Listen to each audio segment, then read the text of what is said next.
অসুখ বিসুখ সারাতে আমরা ওষুধ তো খাই, কিন্তু এই ওষুধই কি সমস্যা তৈরি করতে পারে? আজ আমরা কথা বলবো যে ওষুধ খেলে পরে যে অ্যালার্জিটা হয় সেটা নিয়ে। ওষুধে যদি অ্যালার্জি থাকে তাহলে তার লক্ষণ কি এবং বাঁচার উপায় কি? আর এই আলোচনায় আমাদের সঙ্গে আছেন বিশিষ্ট চিকিৎসক ডক্টর এস এ মল্লিক। নমস্কার ডাক্তারবাবু। নমস্কার। ওষুধ তো আমরা খাই অসুখ বিসুখ সারাতে, তো এই ওষুধই কি কোন রকম অসুখ নিয়ে আসতে পারে আমাদের? ওষুধ, অনেক ওষুধ আছে যেগুলো প্রচুর পার্শ্ব প্রতিক্রিয়া আছে, হ্যাঁ। এবং সেই পার্শ্ব প্রতিক্রিয়া কিছু কিছু ওষুধের ক্ষেত্রে খুব কমন। মানে অনেক ওষুধের ক্ষেত্রেই শুনবেন নসিয়া, ভমিটিং হয়, মানে গা হ্যাঁ, হ্যাঁ, গুলাতে গা, পারে হ্যাঁ, বা হ্যাঁ। র্যাশেস হতে পারে, স্কিন র্যাশ। এই যে পার্টিকুলার ওষুধের অ্যালার্জি যেটা আমরা বলছি, যেটা নিয়ে খুব চিন্তা, নর্মাল অল্প বিস্তর র্যাশ হলো, চুলকানি হলে একটু সেটা ঠিক আছে, কিন্তু কিছু কিছু ওষুধের রিয়াকশন আছে যেগুলো মারাত্মক, যেটা যেমন স্টিভেন জনসন সিনড্রোম বা টক্সিক এপিডার্মাল নেক্রোলাইসিস। এগুলো খুব বিপজ্জনক সাইড এফেক্ট আর কি। সাধারণ আমাদের যে ওষুধ, যে সাইড এফেক্ট হলো, পার্শ্ব প্রতিক্রিয়া হলো, সে কিন্তু প্রেডিক্টেবল। আপনি জানেন যে যেমন কোয়ামক্সিক্লাভির ওষুধ খেলে, এই গ্রুপের ওষুধ খেলে ডায়রিয়া হতে পারে, পাতলা পায়খানা হয়। পাতলা পায়খানা হ্যাঁ, হতে পারে, জানি এটা এটা। নোন। হ্যাঁ, এটা নোন এবং হ্যাঁ, প্রেডিক্টেবল। হ্যাঁ, হ্যাঁ, আপনি আগে থেকে জানেন এটা হ্যাঁ, খাচ্ছি, জেনে হ্যাঁ, বুঝেই খাচ্ছি, হুম, হতে পারে, হতে পারে। হলে তার ব্যবস্থা নিতে তার হবে। ব্যবস্থা অলরেডি ডাক্তার বলে লিখেও দেয়। অনেক সময় লিখেও হ্যাঁ, দেয়। এটা একটা। হ্যাঁ, আর এটা প্রেডিক্টেবল, হুম, আপনি আগে থেকে জানেন, বুঝতে পারেন, ও এটা থেকে লুজ মোশন হলে এই ওষুধটা খাওয়ার পর তাহলে এটা থেকে হলো। আমি আজকে যে ওষুধের পার্শ্ব প্রতিক্রিয়া বা তার থেকে বেশি যে জিনিসটা নিয়ে হ্যাঁ, আলোচনা করবো, সেটা কিন্তু আনপ্রেডিক্টেবল। যেমন এই স্টিভেন জনসন সিনড্রোম খুবই আনপ্রেডিক্টেবল। প্রথমে আপনার কিছু নাও হতে পারে, ওষুধ আচ্ছা, আপনি খেয়ে নিলেন, তার 1 থেকে 3 সপ্তাহ পরে দেখা গেল এটা উদয় হলো আর কি। যে এটা মুশকিল হচ্ছে, এই যে স্টিভেন জনসন সিনড্রোমের কথা বলছি, এটা চোখ, মুখের মিউকাস মেমব্রেন, জেনিটেলিয়া, হুম, মানে লিঙ্গের হুম, জায়গা, ওই জায়গাগুলোকে এফেক্ট করে, আচ্ছা, এবং তার সঙ্গে স্কিনে ব্লিস্টারিং হয়, মানে ওই জল ফোস্কা পড়ার পড়া। মতো। হ্যাঁ, ফোস্কা পড়ার মতো, পুরো হুম, স্কিনে অনেক জায়গায় হুম, ব্লিস্টারের মতো হতে হুম, পারে। এবং সেটা যদি লেস দেন 10% হয়, তাহলে স্টিভেন জনসন সিনড্রোম বলে, আচ্ছা, বা স্লাইটলি মোর দেন হুম, 10% ঠিক আছে। আর যদি 30%-এ, বডি সার্ফেসের 30%-এর বেশি এফেক্টেড হুম, হলো, সেটা টক্সিক এপিডার্মাল নেক্রোলাইসিস, হুম, আরো মারাত্মক এক ধরনের রিয়াকশন আর কি।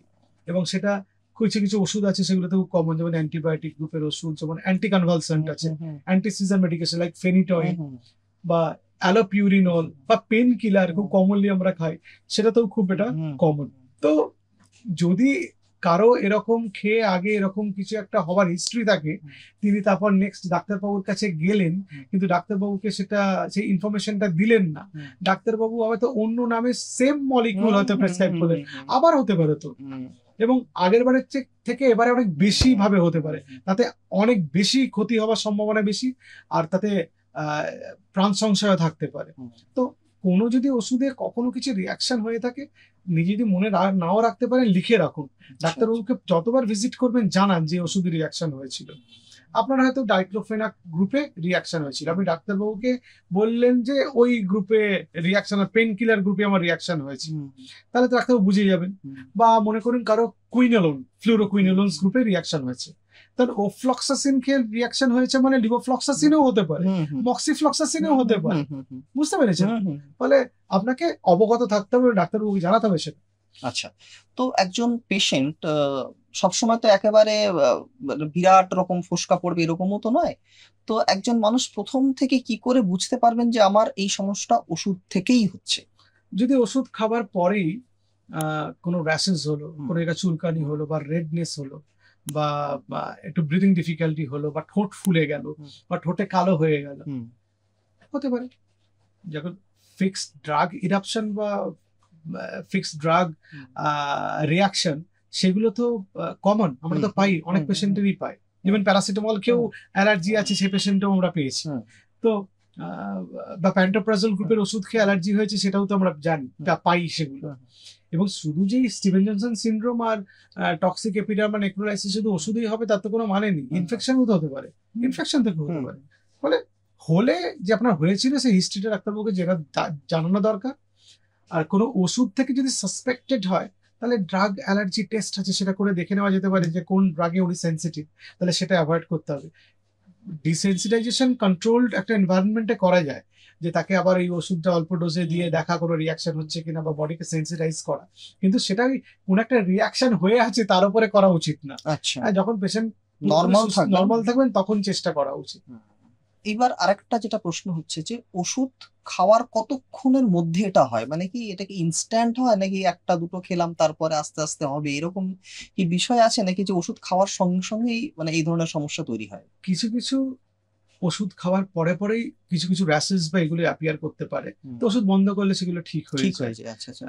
আবার যেমন স্টিভেন জনসন সিনড্রোম বা টক্সিক এপিডেমা নেক্রোলাইসিস বলছি, সালফার ড্রাগ বা কিছু খাওয়ার পরে যেগুলো হচ্ছে অ্যালোপিউরোনা বা ফেনিটয়েন বা অ্যান্টিবায়োটিক যেগুলোর কথা বলছিলাম, সেগুলো আবার কিন্তু 1 সপ্তাহ থেকে 3 সপ্তাহ পরেও হতে পারে। ওষুধ আচ্ছা খেলেন, অ্যান্টিবায়োটিকের কোর্স কমপ্লিট হয়ে গেলে পেন কিলারের কোর্স কমপ্লিট কিছু বুঝলেন না, পরে আসতে পারে, পরেও হতে পারে, পরে অ্যাপিয়ার করতে পারে, বডিতে থাকতে পারে। তার মানে এই নয় যে ডাক্তারবাবু ভুল ওষুধ দিয়েছে। ডাক্তারবাবু তো আপনার বডিতে ওষুধের কি রিয়াকশন আছে জানবে কিভাবে?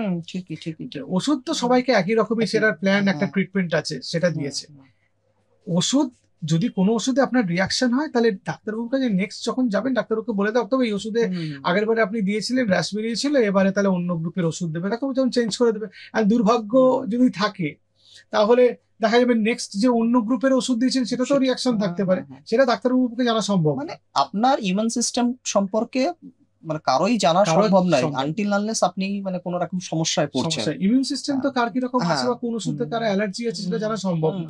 এবার অনেকে মুখস্থের মতো বলেন আমার না সালফার ড্রাগে অ্যালার্জি আছে, মানে হয়তো নেই, কারো থেকে শুনেছেন তা উনি আগে থেকে এসে বলে দিচ্ছেন।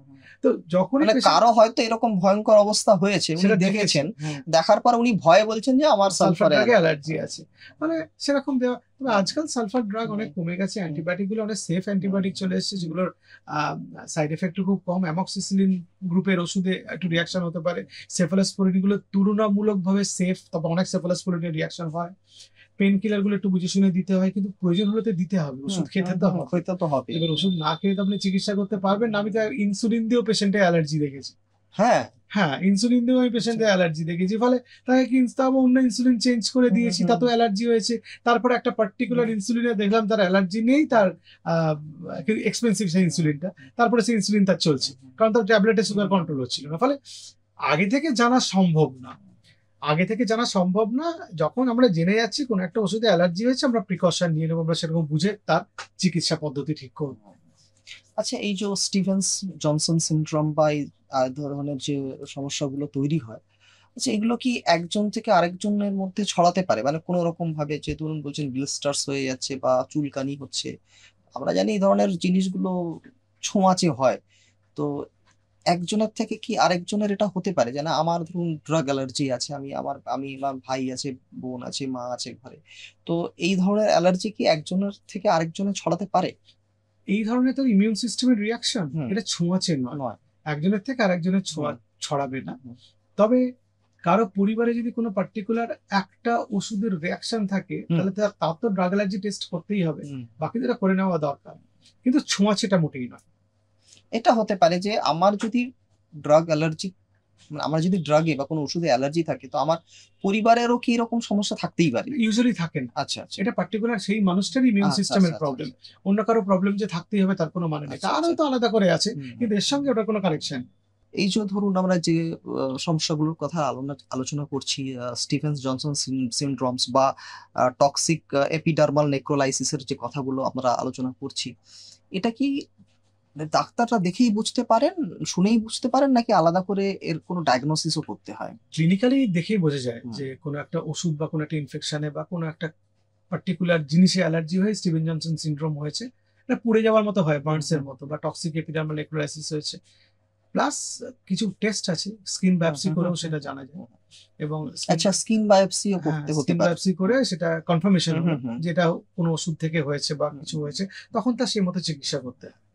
মানে প্রথমেই এই অসুখগুলো হলে লোকে ডাক্তারের উপর দোষারোপ শুরু করে। হ্যাঁ, স্বাভাবিকভাবে যে অমুক ডাক্তার, আমরা শুনেছি যে অমুক ডাক্তারবাবু আমাকে এই ওষুধ দিয়েছে এবং দেওয়ার পর থেকে আমার এই অবস্থা হয়েছে। ডাক্তারবাবু তো উনি তো ওনার ইমিউন সিস্টেমটা তো জানেন না যে কোন ওষুধে কি ধরনের রিয়াকশন করবে, কোন ওষুধ কি রিয়াকশন করবে সেটা তো জানার কথাও নয়। প্লাস এটা ডাক্তারের বরং বলা উচিত যে স্যার এই ওষুধটা খাওয়ার পর আমার এই সমস্যা হয়েছিল, এক্স্যাক্টলি তাহলে তিনি সেই রকম ভাবে তিনি ব্যবস্থাটা নেবেন। অনেকেই বলেন হ্যাঁ। উনি আমাকে এই ওষুধ দিয়ে দিয়েছিলেন, হুম। তার জন্য আমার এই রিয়াকশন হ্যাঁ, হয়ে হ্যাঁ। গেছে। ব্যাপারটা তা না, উনি তো জানেন না। জানেন না। উনি আপনার স্ট্যান্ডার্ড গাইডলাইন হ্যাঁ, অনুসারে হ্যাঁ, চিকিৎসাটা করতে দিয়েছেন, হ্যাঁ, ফলে ওনার পক্ষে জানা সম্ভব না। এখন হুম। মানে দুর্ভাগ্যবশত আপনার এই হুম। রিয়াকশনটা হয়েছে, সেটা চিকিৎসা করতে হবে। এবং এরকম ভুরি ভুরি হয়, এটা নোন ফ্যাক্টস যে স্টিভেন জনসন সিনড্রোম বা টক্সিক এপিডার্মাল নেক্রোলাইসিস কিছু কিছু ওষুধে কারো রিয়াকশন হতে পারে, সেটা 1 লাখে একজন বা 5 লাখে একজনের হয়।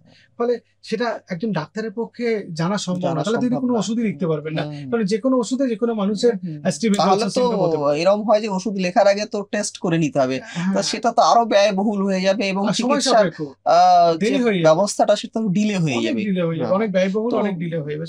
সেটা হ্যাঁ। ইন্টারন্যাশনালি এবং ন্যাশনালি অ্যাপ্রুভড না। আপনাকে ওষুধ লিখতে হবে পেশেন্টকে, রিয়াকশন হলে তার ব্যবস্থা করতে হবে। এরকম নয় যে আমার ড্রাগ অ্যালার্জি কবে হবে বা কি হয়েছে বা হবে কি না সেটা আগে পরীক্ষা করে চিকিৎসা, মনে করে একজনের নিউমোনিয়া হয়েছে, আপনাকে অ্যান্টিবায়োটিক দিতেই হবে, নাহলে সেপ্টিসেমিয়া হবে, পেশেন্টটা মারা যাবে। তার কি আপনি ড্রাগ অ্যালার্জি টেস্টের রিপোর্টের জন্য 7 দিন অপেক্ষা করবেন? সেটা তো সম্ভব না। বা একজনের মনে করুন খুব জ্বর হয়েছে, তাকে কি আপনার ওষুধ বা জ্বর হয়েছে এবং আপনি জানেন যে টাইফয়েড থেকে জ্বর হয়েছে, তাহলে অ্যান্টিবায়োটিক দিয়ে তাকে আপনাকে কমাতে হবে, নাহলে কি আপনার হবে, দেরি হয়ে যাবে চিকিৎসা। সেরকমই আর কি, সবার যে রিয়াকশন হবে তা না, রিয়াকশন হলে তার চিকিৎসা করতে হবে। এবং Steven Johnson syndrome, toxic epidermal necrolysis, এগুলো অফেন আইসিইউতে ভর্তি করে পেশেন্টের চিকিৎসা করা হয়। তার আইভি ফ্লুইড আছে, ম্যানেজমেন্ট করতে হয়, অনেক সময় পেশেন্টরা খেতে পারে না, মুখে ঘা হওয়ার জন্য নেজাল টিউব পুট করে নেজাল ফিডিং করতে হয়, তার স্টেরয়েড দিতে হতে পারে ইমিউন সিস্টেমটাকে ডাউন করার জন্য, বা আইভিআইজি দিতে হতে পারে, সেগুলো সব হসপিটালে চিকিৎসা করতে হয়। স্টিভেন জনসন সিনড্রোম আর টক্সিক এপিডার্মাল নেক্রোলাইসিস বাড়িতে চিকিৎসা করা যায়, যেহেতু সাংঘাতিক ফর্ম অফ অ্যানজিওএডিমা হচ্ছে বা এটা সিভিয়ার ফর্ম অফ অ্যালার্জি, এগুলো বাড়িতে চিকিৎসা করা সম্ভব না। আচ্ছা, এটার কি এরকম কোনো চিকিৎসা আছে যে ওষুধ খেয়ে বা কোনো রকম চিকিৎসা নিলে এটা পুরো সেরে যাবে বা ড্রাগে আর অ্যালার্জি হবে না, এরকম কোনো ট্রিটমেন্ট আছে কি? একটা হচ্ছে ওই ডিসেন্সিটাইজেশন বলে, সেটা পেশেন্ট যখন একদম সুস্থ হয়ে যাচ্ছে তখন ট্রাই করা উচিত, কিন্তু রুটিনলি আমাদের দেশে করা হয় না। আচ্ছা। আর 2 নম্বর, কোনো একটা ড্রাগে অ্যালার্জি হয়েছে মানে সে ওই ড্রাগে পার্টিকুলারলি ওই ড্রাগটাতে লাইফ লং অ্যালার্জি, ফলে ওই ড্রাগটা অ্যাভয়েড করতে হবে। সেরে যাওয়ার ব্যাপারটা নেই, সেরে যাওয়া নিয়ে আমরা ভাবিও না, কারণ আমরা সেকেন্ড টাইম ওই ড্রাগটার ভয়ে ট্রাই করি না। আবার অ্যালার্জি হলে তো আবার মারাত্মক লেভেলে অ্যালার্জি হবে। ফলে সেরে গেল কি গেল না ডাজন্ট ম্যাটার, আমাকে এই ওষুধটা অ্যাভয়েড করতে হবে। তাহলে যদি আমার কোনো সমস্যা থেকে থাকে তাহলে আমার চিকিৎসাটা হবে কিভাবে? আমার যদি অন্য সমস্যা থেকে থাকে, কোনো একটা পার্টিকুলার ওষুধে অ্যালার্জি হচ্ছে, তাহলে আমাদের অন্য গ্রুপের অন্য ওষুধ দিতে হবে, দিয়ে ট্রাই করতে হবে। সম্ভবত অন্য গ্রুপে তার অ্যালার্জি থাকবে না। একটা মানুষের সব ওষুধে অ্যালার্জি থাকতে পারে না, ফলে আশা করছি তার অন্য গ্রুপে অ্যালার্জি থাকবে না, সেভাবেই চিকিৎসা হবে। আমাদের তো একটা স্ট্যান্ডার্ড গাইডলাইন থাকে, একটা অল্টারনেটিভ গাইডলাইন থাকে, একটা ব্যাকআপ লাইন থাকে, সেগুলো আমরা ট্রিটমেন্ট করি। যেরকম ভাবে গাইডলাইন গুলো আমাদের ডাক্তারিতে শেখানো হয় সেভাবে। আমরা তো কোনো ওষুধই নিজে থেকে নিজের মাথায় বুদ্ধি দিয়ে ওষুধ লিখি না, আমরা পড়াশোনা করে যেটা শিখি, আমাদের স্ট্যান্ডার্ড গাইডলাইন যে ট্রিটমেন্ট প্রোটোকলটা নির্ধারণ করে দেয়, সেটাই আমরা ফলো করি। ফলে সেক্ষেত্রে অনেক অপশনস আছে, পেশেন্টদের চিন্তা করার কোনো কারণ নেই। তাহলে যেটা হলো যে ওষুধে যদি অ্যালার্জি থাকে তাহলে আপনাকে ডাক্তারবাবুর কাছে পৌঁছতে হবে, তাকে জানাতে হবে, তিনি সেই মতন ব্যবস্থা নেবেন। যেমন কিছু কিছু ড্রাগ অ্যালার্জি ওষুধ বন্ধ করলে 4 দিনের মধ্যে অ্যান্টি অ্যালার্জি খেলেন, সেরে গেল। আবার যদি স্টিভেন জনসন সিনড্রোম বা toxic epidermal necrolysis severe form of allergic reaction, যেটা ড্রাগ অ্যালার্জি হতে পারে, ড্রাগ থেকে হয়, সেগুলো তো হাসপাতালে ভর্তি করতে হবে। আপনি ডাক্তারবাবুকে জানালেন যে ওষুধ কি এরকম অ্যালার্জি হয়েছে, ডাক্তারবাবু তখন বলে দেবেন যে হাসপাতালে ভর্তি হন, বা ডাক্তারবাবু লিখে দেবেন হসপিটালাইজেশন, তখন গিয়ে হসপিটালে ভর্তি করে চিকিৎসা করতে হবে।